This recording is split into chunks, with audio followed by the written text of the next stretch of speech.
perception. And I think for that, there are undeniable facts that everybody would agree. For example, again, from outside, one of the most important change contexts for all this land rush is the changing diet of many of some important countries like China, where before, for centuries, the diet of the Chinese was basically 4-3-3.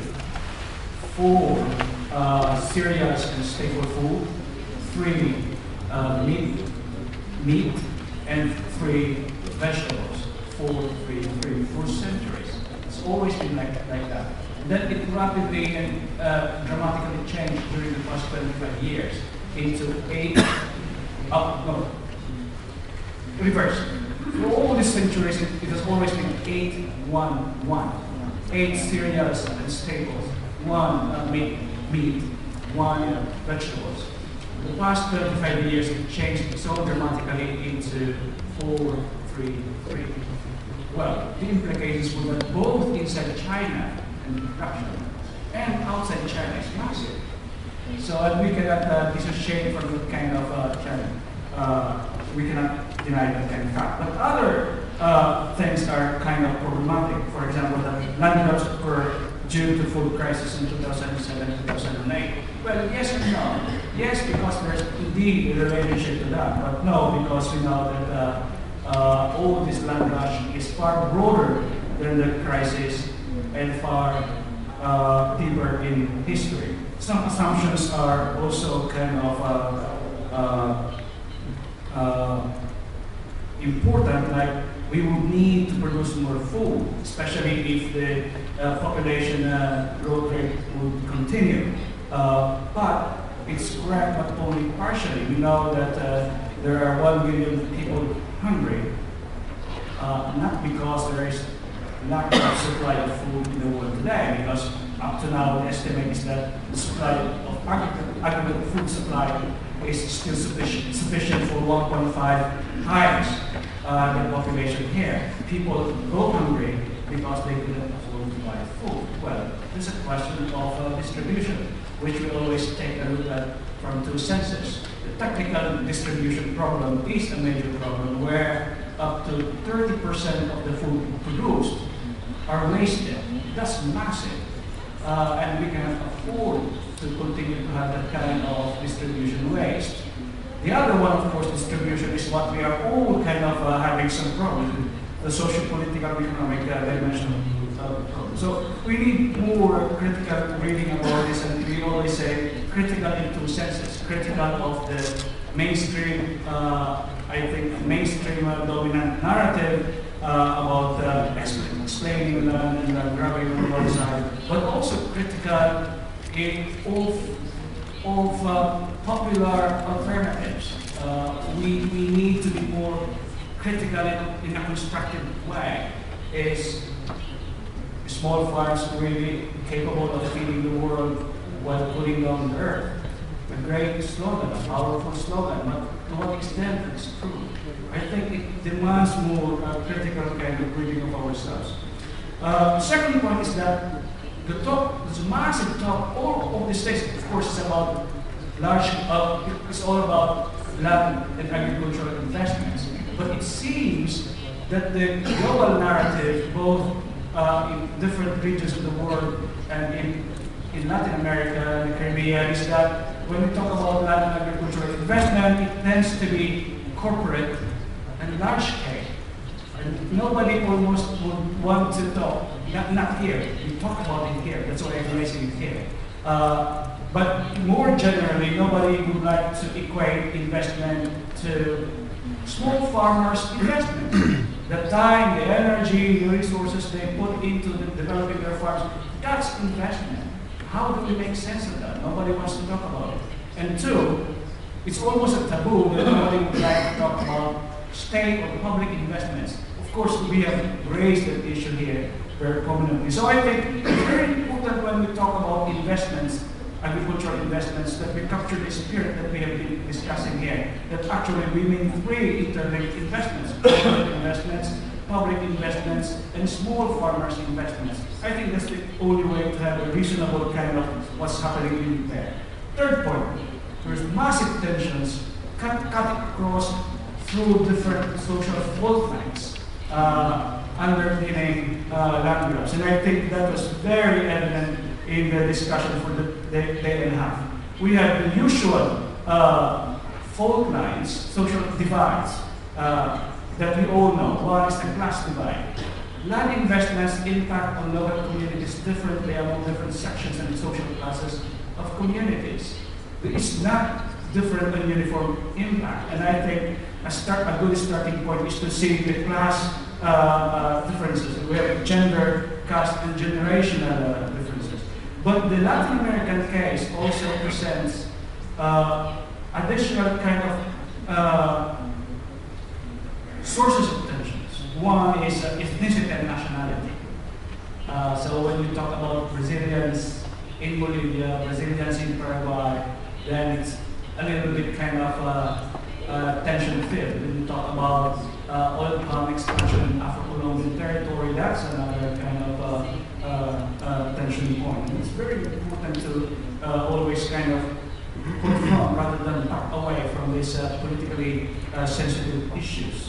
The other one, of course, is more broad worldview, ideological divisions.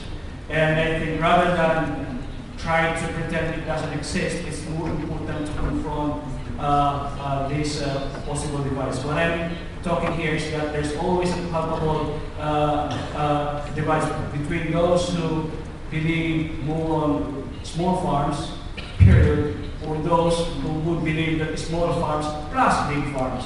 And it's ideological kind of a difference, but also there are many of those who are into agrarian justice perspectives, but are not necessarily coinciding with environmental justice perspectives. That's also a very major kind of divide.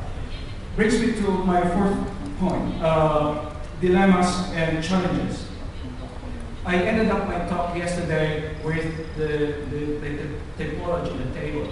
And I said, well, there are three columns there.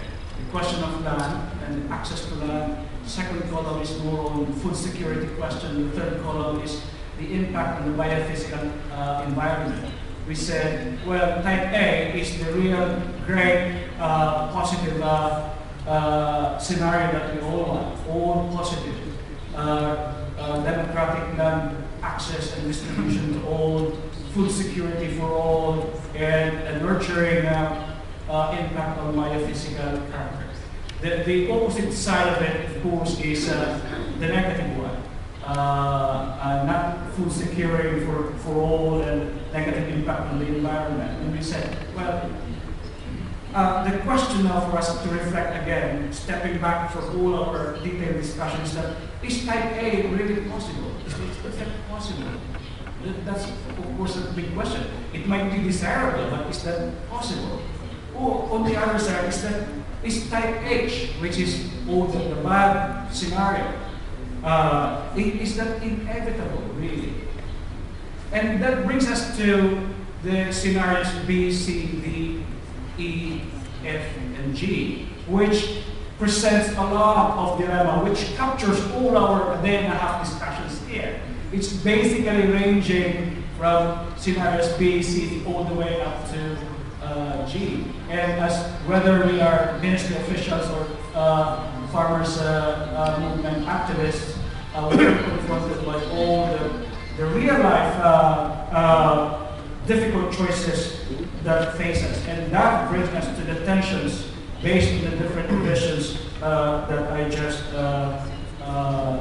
mentioned. And I think that will continue to be a very important reflection, signpost for us to think how we navigate around the different scenarios that we would want.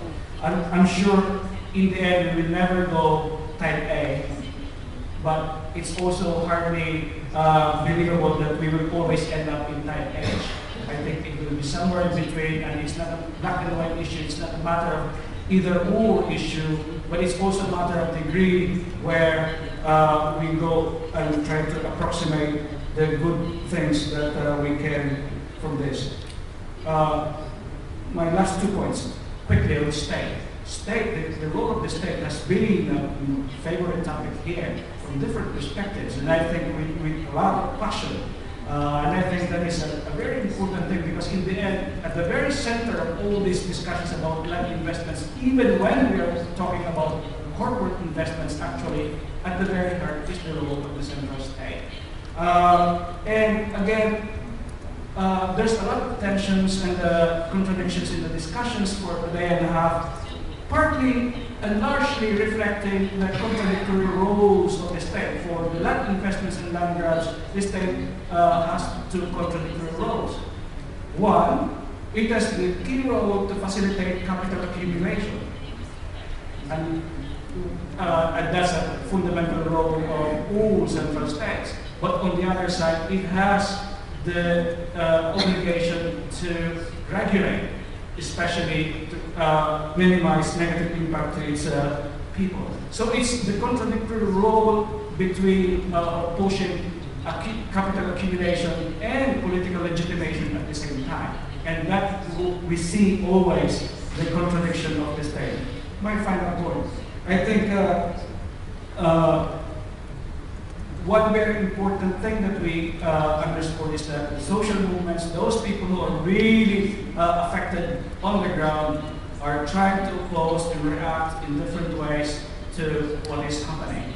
But by and large and in general, what is happening here is similar to what is happening in different regions of the world, that the opposition and engagement is generally weak and thin and inconsistent. And one reason for that is that the size of land grabs on the one side and the mass-based areas of organized social movements on the other side do not always match. Very different. So, and I think that gives us a lot of challenge for social movements to quickly kind of do a lot of groundwork in terms of organizing work. Finally, I think for whether we are in CSOs or in ministry officials or researchers, I think there's always a tendency to look at land grab in a very land-centered view or word. And I think all of the discussions here for a day and a half tried to advise against that. It's a land issue, but it goes way beyond that. And this is especially important to shy away and to go away from a very land-centric word and view about land grabbing, because especially in the case of Latin America, it looks like the more prominent case here would be the issue of adverse incorporation. The peasants will not be expelled to a large and massive extent, but we in fact incorporated into the emerging enclaves, but that we are problematizing under what conditions they are going to be incorporated. Thank you very much. Thank you.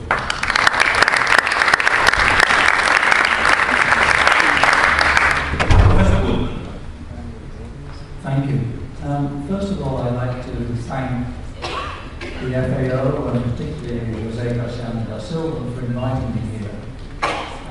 It's been a very interesting experience for me because I've spent part of my life in 2 separate occasions in Brazil.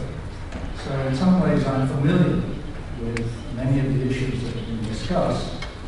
And I recognize also a lot of continuities. So that for me, the focus of this seminar, and I thank all the speakers for bringing me up to date on all the contemporary and current processes.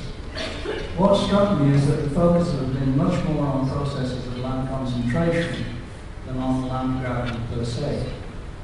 In that discussion, I've seen these continuities that I remember when I was working in Brazil. The continuity, for example, of the technological modernization of agriculture and the diffusion of the agro-industrial model of agrarian development, and with that, the consolidation of monocropping, export production, and the global value chains. I also see continuity in the discussions that we've had, the continuity of the the bias, the continuing policy bias, either by lack of policy or indeed by overt policy, the bias towards large-scale enterprises, large-scale farming, and against the small-scale family model. And that's a persistent discussion, a persistent irritant or sore in any debate around rural development in Latin America. Also, another continuity I see is the incidence of violence, both open violence, as in Colombia, as in the guerrillage in Brazil, but also the covert or relatively hidden, disguised violence of dispossession and displacement of peasantries and the migration to urban centres. And for me, all those are continuities with the past which are just as alive and current today as they were 20, 30 years ago. I'm also struck in all these discussions, and it would be impossible not to be struck, by the incredible diversity of experiences in such a huge region, with each country and each region having its own specificities which differ substantially from those elsewhere. So it's virtually impossible to generalize across those national and regional experiences. And in many ways, that, I think, is something that an organization like FAO has to contend with. Now, I've said that these themes, concentration, modernization, pressure on family agriculture, are for me constants in the contemporary history of agrarian development in Latin America. Now, looking at land grabbing per se, and June Morris has given us an excellent overview both in his paper and in his comments just now.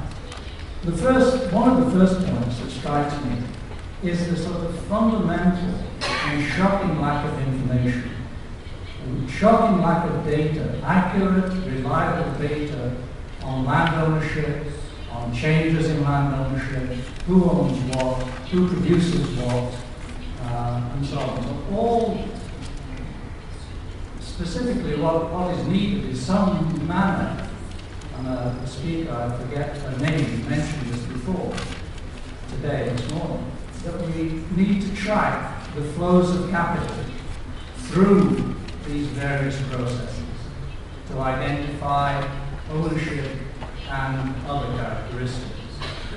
So that's, I think, one thing that this debate on land grabbing really fundamentally needs: accurate information and accurate facts. I was struck when I was invited to this conference. I read some of the blogs and information on land grabbing in a global arena, and there the only source of data on the identity of foreign ownership in the context of land grabbing is a blog that the NGO Grain, based in Barcelona, has assembled based on media reports and other sources. So that really is, for me, one of the key points to emphasize. Another factor that would be impossible not to be struck by is the importance of intra-regional flows of capital. And this, I think, I'm particularly struck by the sort of imperialistic tendencies that Brazil and Argentina, but particularly Brazil, are showing in Bolivia and Paraguay and possibly other countries of the region.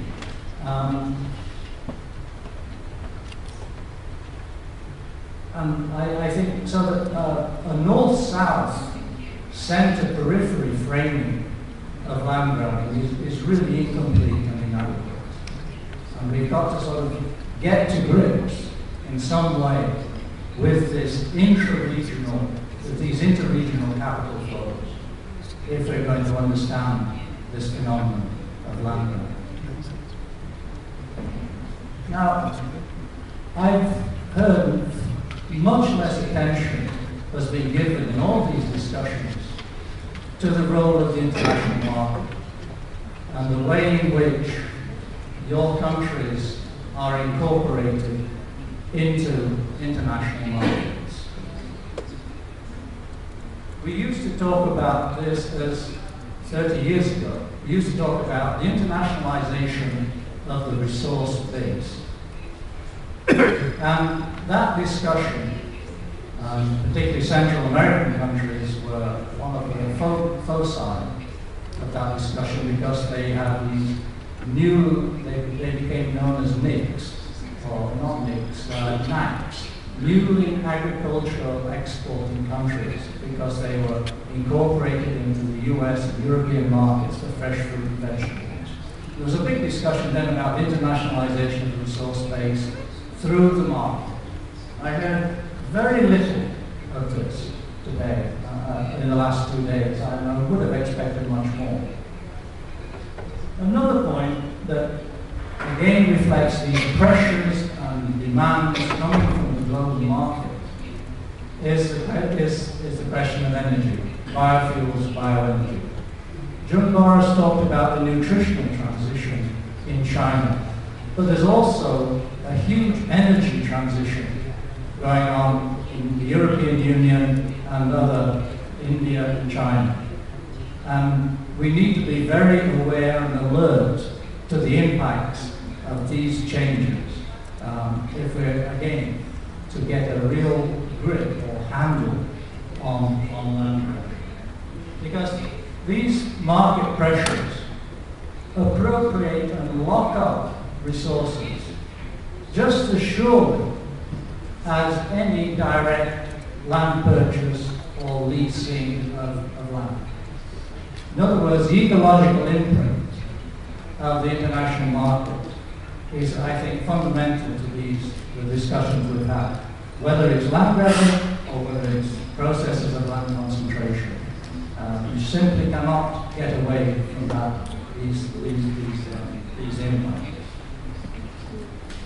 And of course, that pressure of the international market, as many people have stated when discussing the role of the public sector, the role of the state, fundamentally constrain the room for maneuver that governments in the region have in pursuing alternative models, in trying to ensure food security, in trying to establish food sovereignty. So I think we need to look at the indirect processes of market incorporation within this general context. So, in short, in discussing land concentration, land grabbing, food security, I suggest that we need to take account both of the direct forms of control of the resource base and the indirect, market-mediated forms of control. Thank you.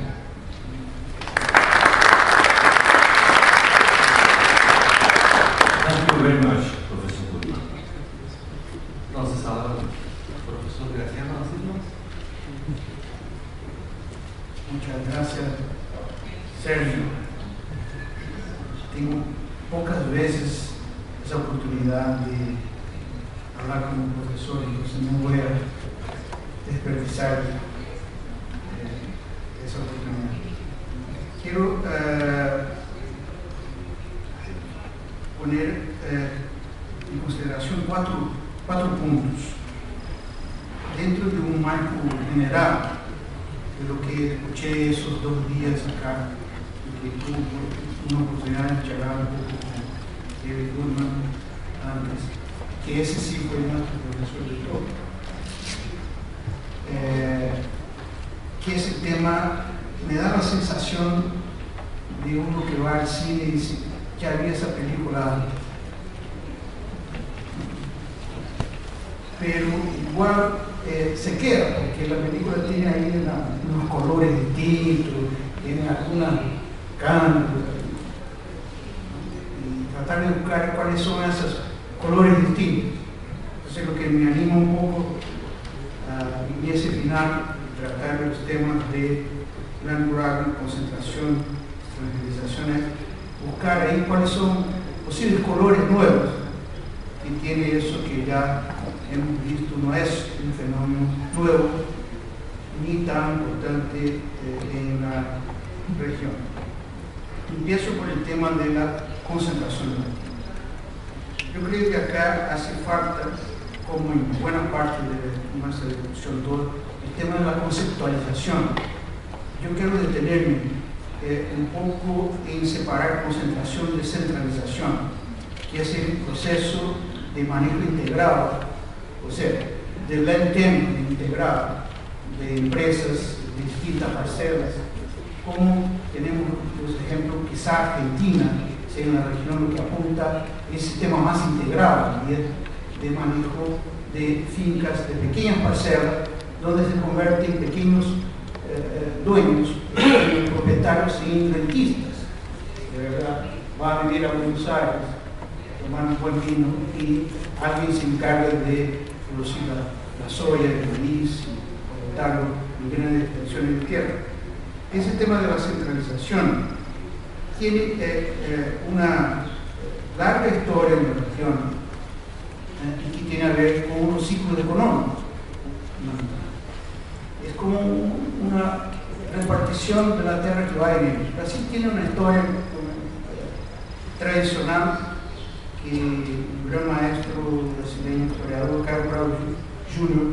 llamaba de un ciclo que la gran propiedad se alargaba y se achicaba conforme la crisis. En la crisis se repartían las tierras para que la gente tomara sus tierras en cultivo casi de subsistencia y aportar un poco de trabajo a la gran propiedad. Así se hizo el café, la caña de azúcar, la gran riqueza, el caucho, la pecuaria.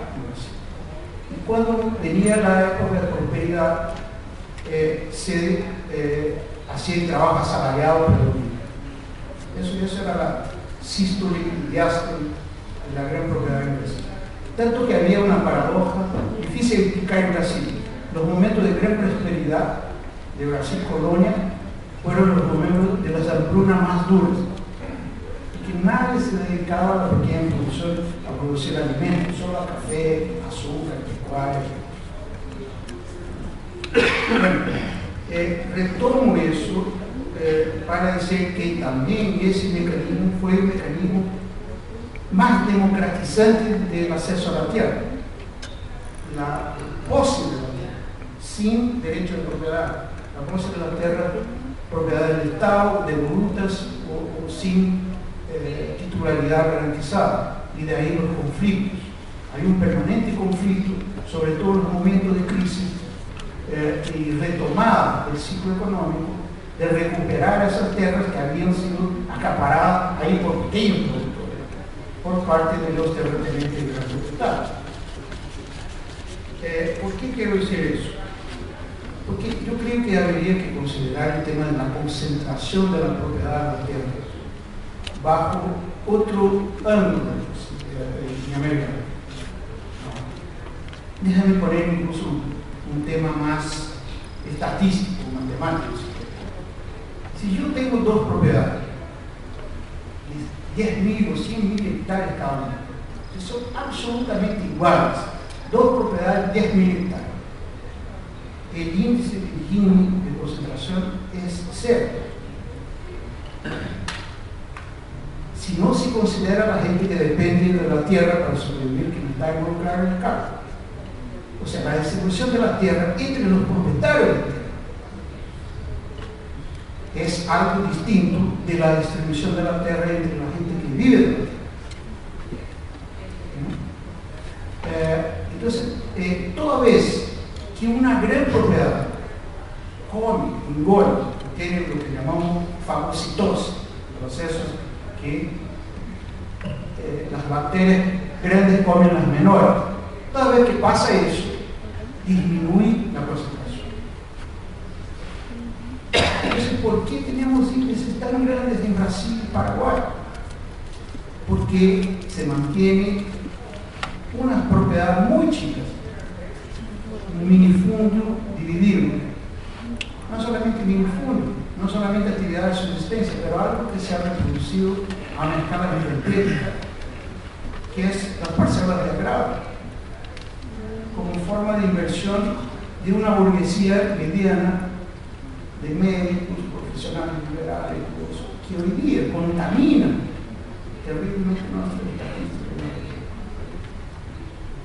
Y de otro lado, la población que se dice debería vivir de la agricultura, se incorpora a los empleados rurales, una parcela cada vez mayor, en varios países mayoritarios, de empleados rurales no agrícolas, que no tienen nada que ver con la agricultura, que trabajan en hoteles, en servicios, en escuelas, y que no debería ser considerada como dependiente de la tierra. ¿Entienden? Entonces, esos dos elementos hay que reconsiderar en el tema de la Constitución. Yo creo que si hacemos un análisis con más cuidado, cortando la cola de abajo, de esos muy pequeños, por debajo de 1 hectárea, medio hectárea, que no tiene actividad productiva, o las declaraciones parciales de agrado, que ni eso. Nosotros estamos peleando para tener información de compra de tierra por extranjeros, pero ni siquiera un rol de las parcelas de agrado tenemos en los países. Ni siquiera la distinción de uso agrícola y no agrícola se hace en las estadísticas de tierra, no de tenencia. Otra cosa es el censo agropecuario, que cuida de la tenencia de la tierra, no tiene nada que ver con propiedades. Bueno, entonces ese es mi primer punto.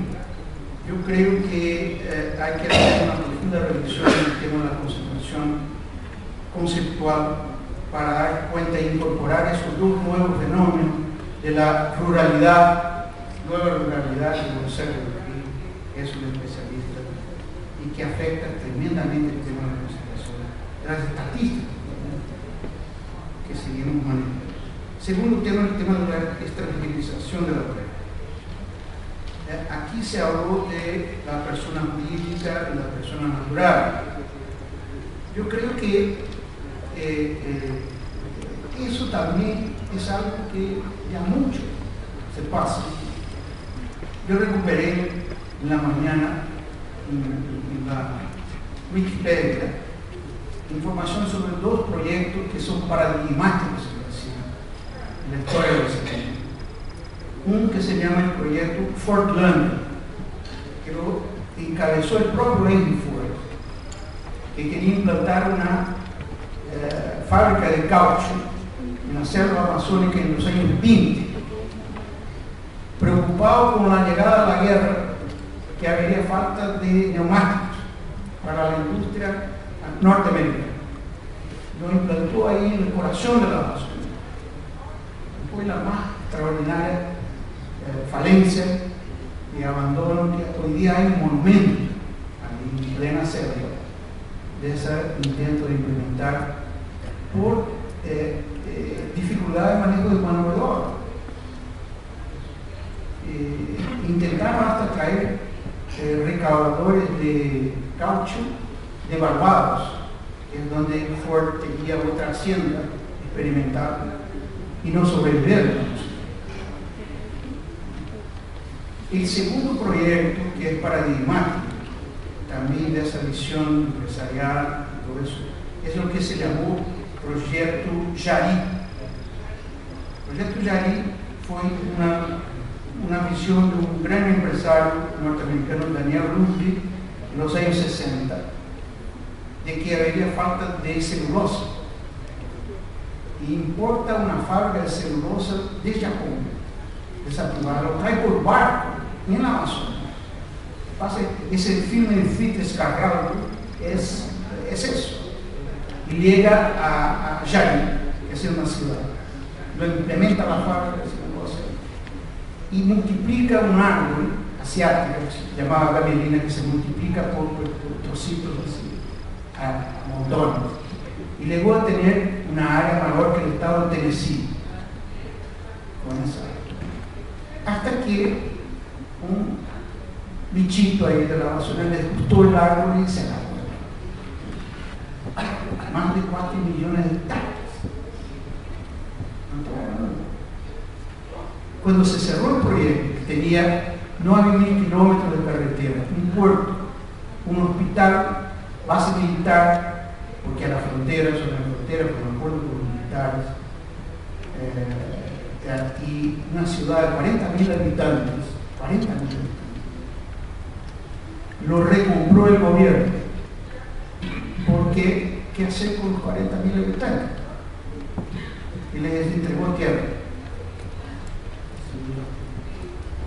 Bueno, eso de alguna manera pasa hoy día más o menos, pero yo creo que lo importante no es tener esa idea de que reservas, pensando a futuro, lo que va a pasar con la seguridad alimentaria o con energía, todo eso, pero hay un elemento ahí novedoso en lo que estamos hablando, que son las empresas públicas. Aquí creo que está un tema, un land grabbing novedoso. O sea, siempre ha habido personas físicas y jurídicas, o mezcla de las dos, y el Estado presente. Pero esta relación de empresas públicas de otra nacionalidad con comunidades locales, directa, sin intermediación, eso me parece bastante novedoso. Quería dar el testimonio de una conversa que me tocó ahí andar por los países árabes esos 6 primeros meses del año, de un ministro de Agricultura que tiene de un país árabe, grande, fuerte, rico, que está tratando de encontrar un país que tenga una empresa que pueda asegurar un contrato de 99 años de fornecimiento de soya. Si alguien sabe, yo quería mandarle una nota y no logro encontrar, que es el tema del rol del Estado, de las empresas públicas. Las empresas públicas están buscando eso, están buscando esas joint ventures, y si no la encuentran, la tienen que hacer ellos directamente. No es que lo quieren hacer. Y me dice, bueno, no es que yo quiera ir a Brasil, me gusta, pero de paseo, en río, no hay meterme ahí a producir soya, no sabemos producir soya. Encuéntrame una empresa. ¿Y qué empresa puede ser si no es una empresa estatal? ¿Quién va a garantizar un abasto a 99 años de plazo, precio fijo de soya a un país árabe? Si no es un Estado. Y ese es el tema. Nosotros, todo lo que teníamos de Estado en la agricultura se desmontó. Son 80 años. Y ahora estamos empezando a reconstruir, sobre todo en esos temas de mercados, que bien señaló Goodman, que no se habló acá. Goodman, no hablamos porque no sabemos nada de eso. Eso es un tema, creo que bastante grave en temas de ello. Voy por el tercer punto. Land grabbing. Además del tema eso de empresas públicas, me parece que hay un tema más bien en el cambio de la tenencia.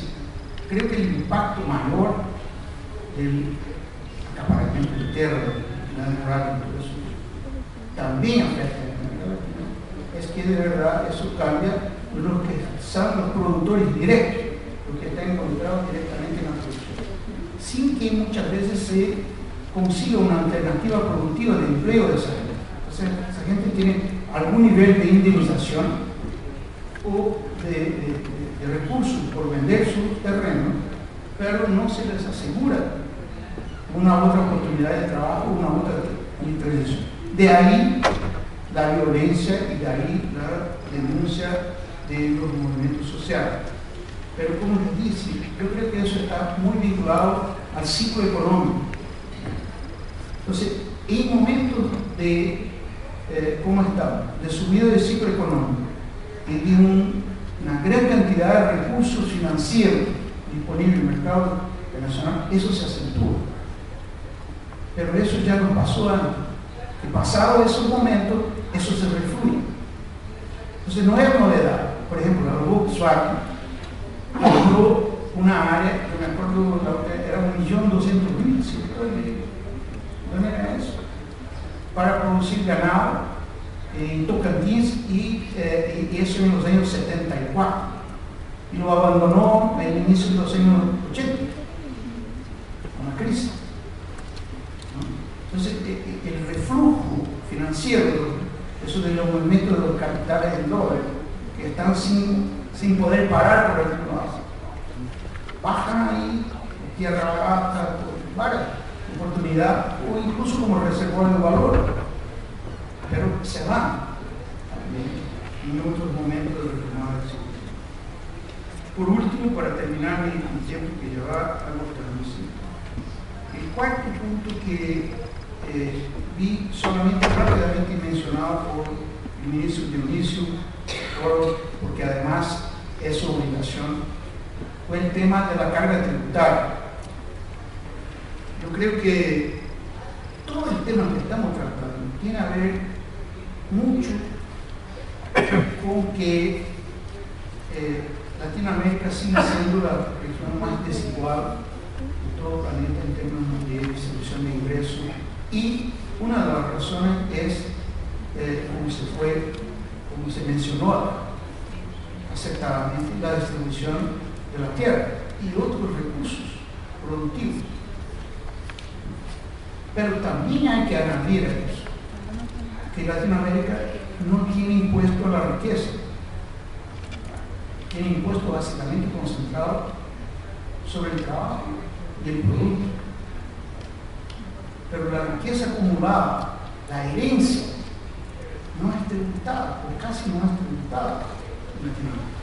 Si uno mira, por ejemplo, la gran mayoría de los países más pobres, sobre todo Centroamérica, van a tener un nivel de carga tributaria ahí por en torno del 15%, no más que eso, no llega a 20%.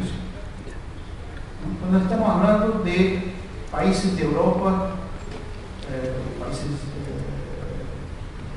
de la propia América Latina del Sur, de una carga tributaria entre 25 y 30, y en algunos casos, como Brasil, como 35-40. Pero si aún tomamos el caso de Brasil, si desglosamos la carga tributaria, el impuesto al ingreso, a la renta y a la propiedad es mínimo, y la mayoría de las veces son impuestos locales, no son de recaudación federal. Así que hay una variación tremenda, y sobre todo hay un incumplimiento del pago tremendo. Yo ayer bromeaba que hay dos países que tenían impuesto a la tierra, en la época que estudié, no sé cómo anda, pero era Colombia, que tenía un impuesto a la renta presumida. Desde el punto de vista conceptual, un gran avance. O sea, se pagaba no por las propiedades que tiene, sino para, como te decía, si usted tiene un departamento de 300 metros, porque tiene que tener un sueldo que le permita pagar ese departamento, entonces paga un impuesto por eso. Utiliza o no utiliza el departamento, puede tener una parte cerrada, una terraza que no visita, no le importa. Lo mismo se aplicaba a la tierra. No importa que la tierra sea inútil, que tenga un pantano, que haya indios, jaguares, no pagas si tiene tierra. Por lo que podría generar de ingreso esa propiedad. Pero Colombia tenía una parte de la ley que dice eso no se aplica en los años de calamidad. Y después de 20 años llegar a la conclusión que todos los años de la calamidad se extinguió la ley. Brasil igual, tiene una ley de recaudación sobre la propiedad de la tierra muy rígida, que tiene un valor básico, tiene una entidad privada que provee el valor aceptado mínimo, todo complicado, etcétera, etcétera, muy regulada. Estaba aquí apenas que no está más la CERTA, que es el que tiene el cadastro de la información básica de eso. Bueno, pero no se paga. No se paga. La recaudación es mínima, ni 1% de recaudación. ¿Por qué? Porque al final tiene un párrafo que dice que después de hacerlo, si usted no paga, está perdonado. Autómata.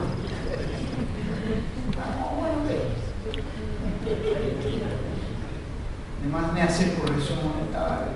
Bueno, el tema del impuesto sobre el trabajo y sobre el producto, por todos tributaristas está considerado agotado. No se puede incrementar más el impuesto sobre el trabajo ni sobre el producto para hacer frente a las demandas nuevas que tiene el Estado. De manera que la tributación de los ricos, de la propiedad, del ingreso, vuelve a la crista de la onda, sobre todo ahora en la crisis. ¿Para dónde están mirando? No. Para los bancos, para los que puedan pagar.